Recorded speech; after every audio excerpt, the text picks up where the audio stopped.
Assalamualaikum warahmatullahi wabarakatuh. Nama saya Nugraha Gasadi akan menjawab soal UTS HSK. 1. Hygiene adalah ilmu untuk menjaga kesehatan.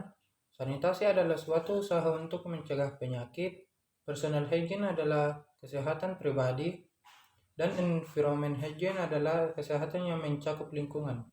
2. Manfaat hygiene dan sanitasi. 1. Menjamin tempat kerja yang bersih. 2. Melindungi para karyawan dari faktor lingkungan pengolahan dapur yang dapat merugikan kesehatan maupun mental. 3. Mencegah timbulnya penyakit menular. 4. Mencegah kecelakaan dalam bekerja. 3. Menurut saya, hygiene dan sanitasi bermanfaat bagi kehidupan manusia.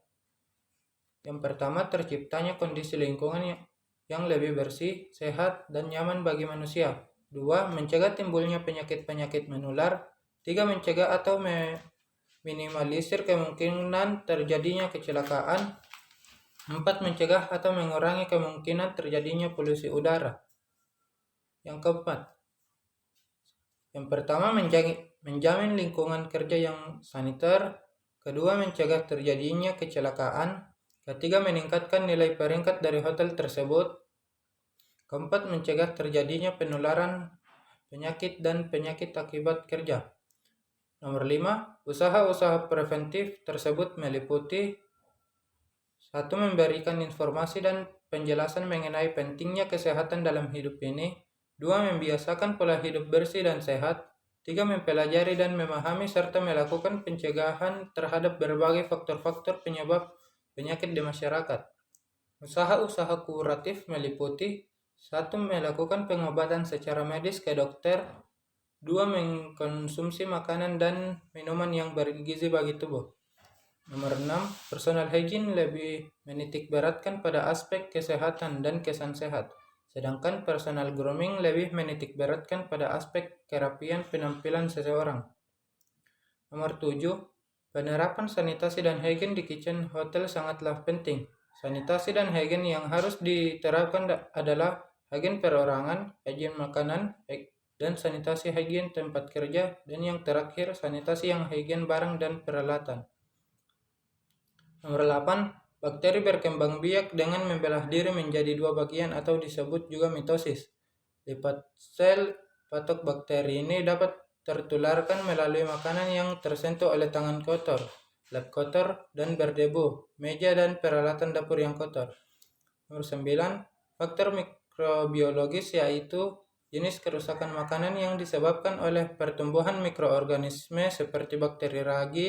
Akibat proses tersebut, makanan akan mengalami perubahan bau pada cita rasa makanan.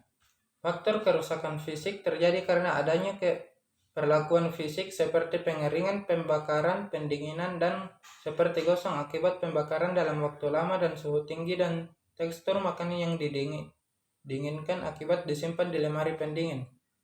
Faktor kimia. Kerusakan kimia terjadi karena adanya reaksi kimia yang terjadi pada makanan, misalnya pada lemak karbohidrat dan protein, sehingga menimbulkan perubahan bau seperti tengik bau asam atau bau busuk, atau terjadi reaksi browning pada bahan makanan.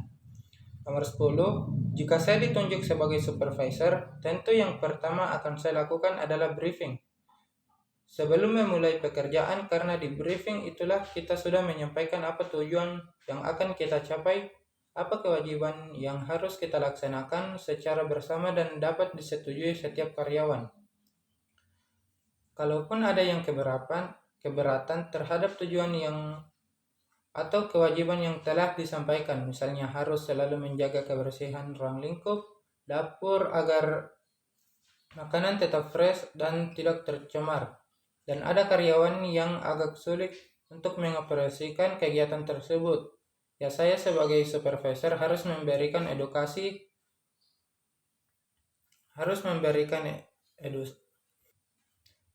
yang lebih baik lagi bagi karyawan saya dan mengenai dampak negatif, dampak positifnya bagi citra hotel dan tamu.